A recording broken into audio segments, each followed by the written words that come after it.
पर अमेरिका की तीसरी स्ट्राइक। हॉर्मुज में जहाज पर हमले का दावा है। कंटेनर शिप को भारी नुकसान की खबर है। आपको बता दें, एक लापता है। राष्ट्रपति के निर्देश पर सेंटकॉम का यह बड़ा एक्शन।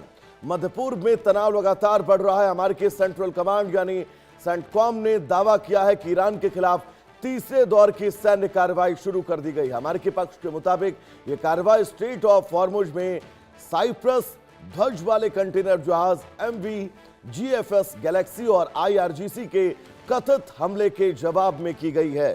आलोक साहब लगातार हमारे साथ जुड़े हुए हैं। अब ये जो पलटवार अमेरिका की तरफ से किया गया है और हॉर्मुज स्ट्रेट में ही दोबारा किया गया है, इस खबर को लेकर क्या कुछ कहेंगे आप? कैसे डिफाइन करेंगे इसे सर? वैभव जी, देखिए, अमेरिका ने बड़ा साफ साफ कर दिया है कि अगर आप दूसरे देश के जहाजों को नहीं जाने देंगे वहां से, तो आपके भी जहाज वहां से नहीं गुजरेंगे। ये उसकी प्रतिक्रिया बिल्कुल इस मामले में जायज है और अमेरिका अब इस पर उतारू आ गया है। उसने अपने, आप देखिएगा कल जो खबर आ रही थी कि वो दोनों अपने एयरक्राफ्ट कैरियर को उसने तेजी से हॉर्मुज खाड़ी में अंदर घुसाया है, काफी अंदर तक लेके गए हैं। एक उनका एयरक्राफ्ट कैरियर जो है वो तट से, ईरान के तट से मात्र 170 किलोमीटर पे है। ये बहुत ही क्लोज पोजीशन में इन्होंने अपने जहाज को पोजीशन कर दिया है, जबकि खतरा भी है इनके ऊपर आक्रमण का। लेकिन इससे मंशा साफ हो जाती है कि अमेरिका जो है वो आर पार के मूड में आ चुका है और उसके आक्रमण अब ज्यादा होंगे। अब अमेरिका वहां से ईरान के शिप्स को भी नहीं जाने देगा, दूसरे शिपों को ईरान जो है वो आक्रमण कर रहा है। आज सुबह भी आक्रमण की खबरें आई हैं। तो अब ये स्ट्रेट ऑफ हॉर्मुज तो पूरी तरह बंद हो जाएगा, तेल की कीमतें बढ़ जाएंगी, पूरा विश्व इससे परेशान होगा। लेकिन मैं ये बताना चाहता हूं वैभव जी कि देखिए, ये जो MOU का सिग्नेचर हुआ था, ये पांचों उंगलियां ईरान की घी में थी इसमें। उसने अपना संवर्धित यूरेनियम भी नहीं सौंपा था, उस पर भी बात हुई थी कि 60 दिन के बाद क्या होगा, इस पर चर्चा की जाएगी। सिर्फ स्ट्रेट ऑफ हॉर्मुज खोलने की बात थी और इसके बदले में ईरान को जो कुछ मिल रहा था वो अद्वितीय था। उसके सारे सीज फंड बैंक से रिलीज हो रहे थे। उसके बाद उसके ऊपर जो इकोनॉमिक सैंक्शन था वो हट रहा था। ईरान के जहाजों को, तेल के जहाजों को निकल करके बाहर जाने की खुली अनुमति दे दी गई थी। पहले ही दिन जैसे वो साइन हुआ था, 80 ईरान के जहाज, तेल के जहाज वहां से निकले थे। तो ऐसे में, और उसके अलावा ईरान के में जो क्षति हुई है उसके रिकंस्ट्रक्शन के लिए, पुनर्निर्माण के लिए 300 बिलियन डॉलर की बात हो रही थी कि विभिन्न देशों से और आलोक उपाय साहब, करके वाकई अगर अमेरिका उस वक्त ईरान कूटनीतिक तरीके से इस पूरे समझौते को आगे बढ़ाता तो शायद ईरान जो है इस समझौते में कहीं ना कहीं अमेरिका के सामने जो है वो कद में बहुत बड़ा हो जाता। जी जी वैभव जी, देखिए, यही नहीं, पूरे पूरे विश्व में ईरान की जय जय हुई थी। ईरान एक बड़ी शक्ति के रूप में उसको माना जाने लगा। ईरान एक ऐसा देश पहली बार उभर के सामने आया था जिसने अमेरिका के अहम पर एक शपथ लगाई थी। बिल्कुल। तो ये ईरान के लिए बहुत अच्छा एक अवसर था और इस अवसर को मैं ये मानता हूं कि कुछ IRGC के पागल लीडर्स ने गंवा दिया है अपने आक्रामक व्यवहार के कारण। और IRGC में जब तक ये फंडामेंटलिस्ट उनका जोर रहेगा, तब तक ईरान में शांति नहीं होनी है और ईरान का विध्वंस बहुत ज्यादा होगा अभी। जी हाँ।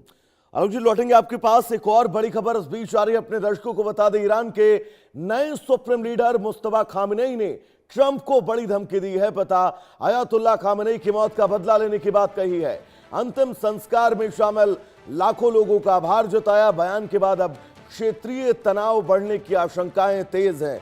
आलोक जी, जो सवाल मैंने आपसे किया था, यह खबर उसी सवाल से जुड़ी है। यह धमकी मुस्तफा खामेनेई की, आपको लगता है अमेरिका सीरियसली लेगा इस धमकी को? वैभव जी, जी हाँ, सीरियसली नहीं मिलेगा तो कम से कम इसको सीरियस लेने का बहाना कर, उसको तो अब बहाना मिल गया ना आक्रमण करने का, कि कोई उसके नेता को मारने की बात कर रहा है, बदला लेने की बात कर रहा है, अमेरिका से बदला लेने की बात कर रहा है और अमेरिकी शिपों पर आक्रमण कर रहा है वहां पे। तो अमेरिका को आप और बहाना दे रहे हैं आक्रमण करने का। ये कूटनीति के तरीके से अगर देखा जाए, कूटनीति के रूप में, तो ये एक आत्मघाती कदम है ईरान का। इससे ईरान को और भी ज्यादा नुकसान होगा। उसको जो करना था आप चुपचाप करते, लेकिन इस तरह से घोषणा करने का मतलब है कि आप युद्ध को और उकसाना चाहते हैं। और इसीलिए मैं कह रहा हूं वैभव जी कि ईरान में एक ऐसा धड़ा है जो नहीं चाहता है कि युद्ध विराम हो।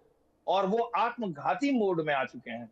आप देखिए इसमें ईरान की क्या जीत होगी? क्या ईरान अमेरिका के ऊपर जाके फतह हासिल कर लेगा? अमेरिका कहाँ है और कितना शक्तिशाली है? अमेरिका तक अभी इनके मिसाइल्स की पहुंच भी मिसाइल नहीं है। आपकी नहीं पहुंच तो पा रही आप वहां अगर तक। बहुत ज्यादा जीत लोगे तो आप उसको जहाजों को मार लोगे। उससे अमेरिका की क्या अर्थव्यवस्था या अमेरिका कमजोर हो जाएगा? नहीं। हाँ। अमेरिका कितना शक्तिशाली है कि वो कई जहाजों की और भी और बलि दे आलोक जी सकता मेरा है। सवाल भी इसी से रिलेटेड अगला है कि अगर ईरान को अमेरिका को बैकफुट पर अब लेकर जाना है तो क्या जो खाड़ी देशों में अमेरिका के सैन्य ठिकाने हैं उन ठिकानों को तबाह करके आप अमेरिका को बैकफुट पर ला सकते हैं? अगर आपने सारे ठिकाने तबाह कर दिए तो?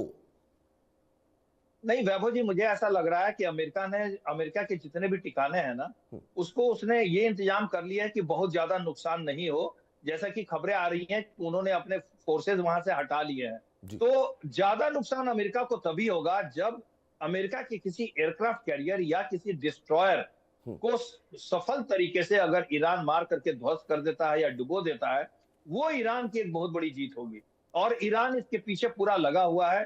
कई तरह के हथियार वो इस्तेमाल कर रहा है, मिसाइल्स इस्तेमाल कर रहा है। कई मिसाइल्स उन्होंने एयरक्राफ्ट कैरियर पर लॉन्च किए जो अभी तक सफल तरीके से उसको भेजने में, उनके एयर डिफेंस को भेजने में सफल नहीं हो पाया ईरान। लेकिन प्रयास ईरान का जारी है और ये अमेरिका को एक बड़ी चोट तभी पहुंचेगी जब उसका कोई बड़ा जहाज ध्वस्त हो जाए वहां पे।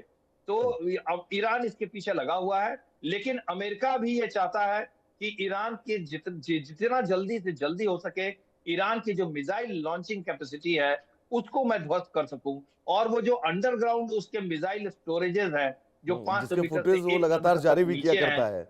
जी जी। तो इसी को ध्वस्त करना अमेरिका के लिए एक बहुत बड़ा चैलेंज है। वो कैसे उन अंडरग्राउंड लोकेशंस को ध्वस्त करे, क्योंकि उसके जो GBU-57 जो सबसे बड़ा बंकर बस्टर बॉम्ब है वो सिर्फ 60 मीटर नीचे जाके फटता है। जबकि ये जो अंडरग्राउंड सिटीज है, स्टोरेजेस है, वो 500 मीटर और उसके भी नीचे है। तो ये एक चैलेंज है अमेरिका के पास कि वो कैसे इसको ध्वस्त करे। जी हाँ वैभव जी। आलोक जी, ईरान को अब ये कहा जाए कि ईरान एक ऐसे मोड़ पर पहुंच गया था जिस मोड़ से वापस वो दोबारा लौट रहा है जंग की तरफ, जिस मोड़ में वैश्विक पटल पर, और हम लगातार अपने पैनल से जब चर्चा भी कर रहे थे उस वक्त तो हम यही कह रहे थे, जैसा कि आपने कहा कि 5 उंगलियां ईरान की घी में हैं, हम तो ये कह रहे थे कि 10 की 10 उंगलियां ईरान की घी में है उस वक्त। लेकिन अब ईरान ये बैकफुट पर जा रहा है और ये खुद ईरान ने गड्ढा खोदा है। जी वैभव जी, मुझे यही लग रहा है कि इससे थोड़ी जो एक बढ़त मिल गई थी, मोरल विक्ट्री थी जो ईरान की, उसको चोट थोड़ी इससे पहुंची है। क्योंकि विश्व में अब ईरान की थोड़ी बहुत आलोचना शुरू हो गई है कि ईरान ने ये क्या किया और क्यों किया। वो भी दूसरे के समुद्र तट के पास से जो जहाज जा रहे हैं उस पर आपने आक्रमण क्यों किया। तो ईरान थोड़ा सा बैकफुट पर इस समय है, ये मैं मानता हूं वैभव जी। आपका कहना बिल्कुल सही है। अब आने वाला वक्त क्या कुछ होगा इसके लिए थोड़ा सा समय का ही इंतजार करना होगा सर। फिलहाल आपका आलोक जी बहुत बहुत शुक्रिया हमसे जुड़ने के लिए और इन तमाम जरूरी अपडेट्स को हमारे दर्शकों तक पहुंचाने के लिए। तो चलिए दर्शकों आगे बढ़ेंगे। इस बीच बड़ी खबर आपको बता दें, दिल्ली में कमजोर पड़ा है मानसून। आपको बता दें दिल्ली NCR में गर्मी